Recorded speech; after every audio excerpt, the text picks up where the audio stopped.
نوشیروان کو اپنی آنکھوں پر یقین نہیں آئے گا کہ دعا اس حالت میں اور ایسی جگہ پر۔ دراصل نوشیروان جب دعا کو پورے شہر میں تلاش کر کر کے تھک جائے گا اور سوچے گا کہ دعا آخر تم کہاں چلی گئی، پتہ نہیں تم ٹھیک بھی ہو یا نہیں،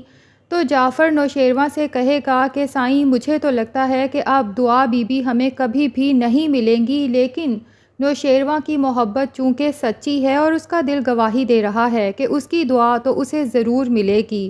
ہاں یہ نہیں پتا کہ کب اور کیسے۔ تو وہ جعفر سے کہتا ہے کہ میرا دل کہتا ہے کہ دعا مجھے ضرور ملے گی، اس لیے میں اپنی تلاش جاری رکھوں گا۔ جبکہ جعفر اب مکمل طور پہ نا امید ہو چکا ہے، وہ نوشیروان سے کہتا ہے کہ سائیں جتنا ہم نے انہیں تلاش کرنے کی کوشش کی ہے، اگر ملنا ہوتا تو ابھی تک مل جاتی، اور نوشیروان سے کہتا ہے کہ پتہ نہیں دعا بی بی کو زمین کھا گئی یا آسمان نگل گیا۔ لیکن جب محبت سچی ہو تو انسان دنیا کی باتوں سے زیادہ اپنے دل کی گواہی پر یقین رکھتا ہے، تو نوشیروان کا دل یہی گواہی دیتا ہے کہ وہ لڑکی نوشیروان کو ضرور ملے گی۔ اب دوسری طرف فراز نے فضا کا جینا حرام کیا ہوا ہے، حالانکہ اصل منحوس انسان یہی ہے، اسی نے دعا کو ورگلایا اور اسے جسم فروشی کے اڈے پر بیچ دیا۔ نہ یہ حرکت کرتا نہ ان لوگوں کی بدنامی ہوتی، اور الٹا چور کوتوال کو ڈانٹے والا حساب ہے کہ اپنی غلطی پر پردہ ڈالنے کے لیے مسلسل بیچاری فضا کو ذہنی اذیت دیتا رہتا ہے۔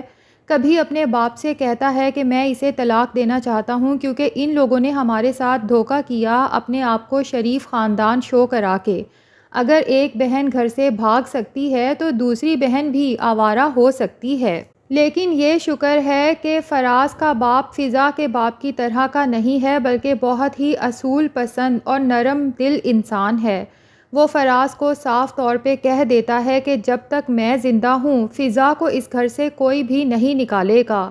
اور جب وہ فراز سے یہ کہتا ہے کہ ہو سکتا ہے اس بچی دعا کی کوئی غلطی ہو ہی نہ، کسی نے اسے بہکایا ہو، تو فراز کے دل کی دھڑکن تو ایک دم سے تیز ہو جاتی ہے کیونکہ اسے بہکانے والا یہی تو ہے۔ تو وہ دل میں سوچتا ہے کہ اگر کبھی ان لوگوں کو پتہ چل گیا کہ دعا کے ساتھ جو کچھ ہوا ہے میری وجہ سے ہوا ہے تو پتہ نہیں میرا باپ میری کیا درگت بنائے گا۔ اس لیے وہ فضا سے صاف طور پہ کہہ دیتا ہے کہ طلاق تو تمہیں میں اپنے باپ کی وجہ سے نہیں دے رہا، لیکن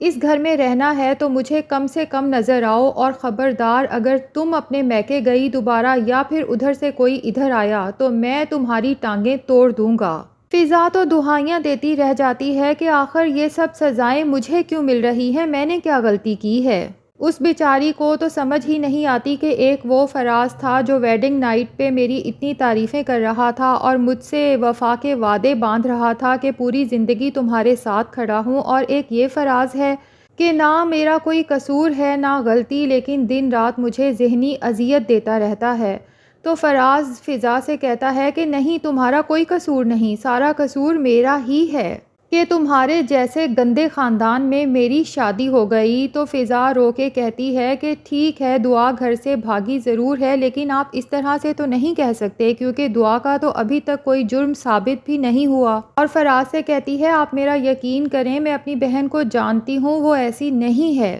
دوسری طرف زنیرہ جب دیکھتی ہے کہ دعا آرام سے اس دھندے کے لیے نہیں مان رہی تو وہ اپنے خاص بندے سے کہتی ہے کہ اسے مار مار کے منانے کی کوشش کرو۔ وہ آدمی اسے بہت مارتا ہے لیکن اس کے باوجود بھی دعا یہ گندے کام کرنے کے لیے تیار نہیں ہوتی، تو وہ زنیرہ سے آ کر کہتا ہے کہ میں نے بہت مارا ہے لیکن وہ ابھی بھی یہ کام کرنے کو تیار نہیں ہے۔ تو زنیرہ اپنے اسی ملازم کو ڈانٹتی ہے کہ اسے منانا تمہارا کام ہے، اگر ہم ان لڑکیوں کی مرضی اور کہنے پہ چلیں گے تو ہم تو بھوکے مر جائیں گے۔ لیکن وہ آدمی زنیرہ کو بتاتا ہے کہ یہ باقی لڑکیوں سے ذرا زیادہ ہی ڈھیٹ ہے، اسے منانے میں تھوڑا وقت لگے گا۔ لیکن زنیرہ کہتی ہے کہ وقت ہی تو نہیں ہے ہمارے پاس، ہر کسی کو نئے چہروں کی تلاش ہے، اور یہ تو ہمیں ماسٹر پیس مل گیا ہے، جب ہم اس کو بڑے بڑے لوگوں کے سامنے پیش کریں گے تو ہمارے پاس تو دولت کے انبار لگ جائیں گے۔ اب زنیرہ کے پاس جو دوسری لڑکی ہے وہ اسے کہتی ہے کہ تم جا کے دعا کو کنونس کرو، جس پہ وہ لڑکی دعا کو جا کے اپنی دکھی سٹوری بتاتی ہے کہ میں بھی بالکل تمہاری ہی طرح تھی، اس کام کے لیے بالکل بھی نہیں مان رہی تھی، لیکن یہ لوگ اس قدر ظالم ہیں کہ ان کے ظلم کے آگے مجھے جھکنا ہی پڑا، کیونکہ تمہاری طرح میرے پاس بھی کوئی اور ٹھکانہ نہیں تھا جہاں جا کے اپنی عزت بچا سکتی، اور تمہاری طرح میرے ماں باپ نے بھی مجھ سے منہ پھیر لیا تھا۔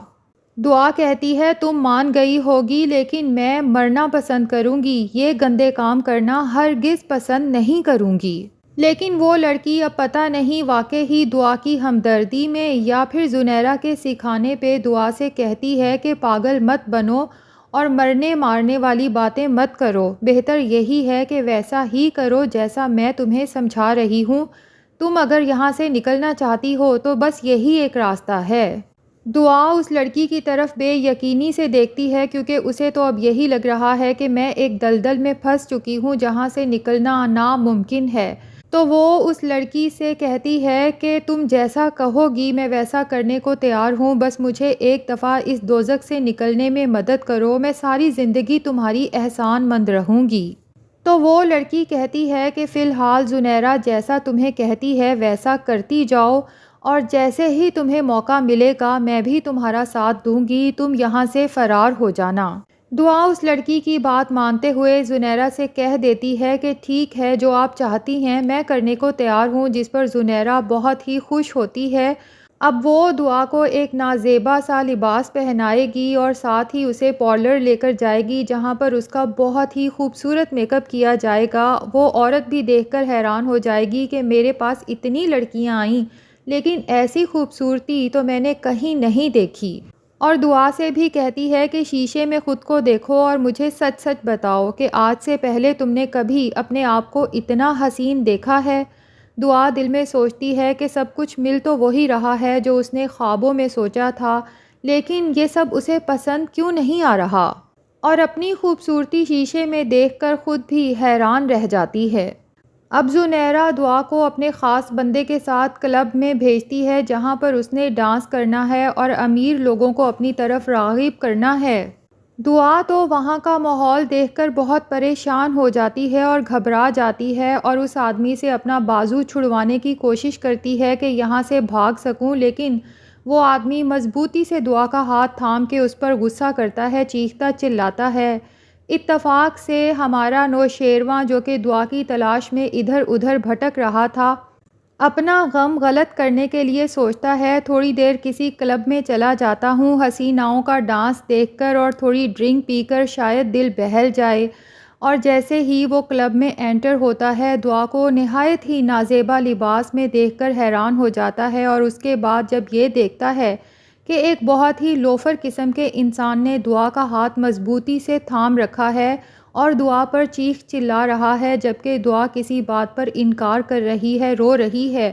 تو وہ منٹوں سیکنڈوں میں سمجھ جاتا ہے کہ دعا یہاں پر کسی مشکل میں گرفتار ہے، اپنی خوشی سے نہیں پہنچی، اسے یہاں زبردستی لایا گیا ہے۔ تو اب وہ آگے بڑھ کر اس آدمی سے کہے گا کہ دعا کا ہاتھ چھوڑ دو، جس پر وہ آدمی تو دعا کا ہاتھ چھوڑنے کو تیار نہیں ہوگا۔ نوشیروان اس آدمی کا سر پھاڑ دے گا، دعا کا ہاتھ وہاں سے پکڑے گا اور کھینچتا ہوا اپنے گھر لے جائے گا۔ لیکن ناظرین، گھر پہ کشمالہ بھی موجود ہے، تو دعا کو دیکھ کر اس کا کیا ری ایکشن ہوتا ہے، جبکہ وہ نوشیروان کو نیند میں دعا دعا پکارتے ہوئے بھی سن چکی ہے۔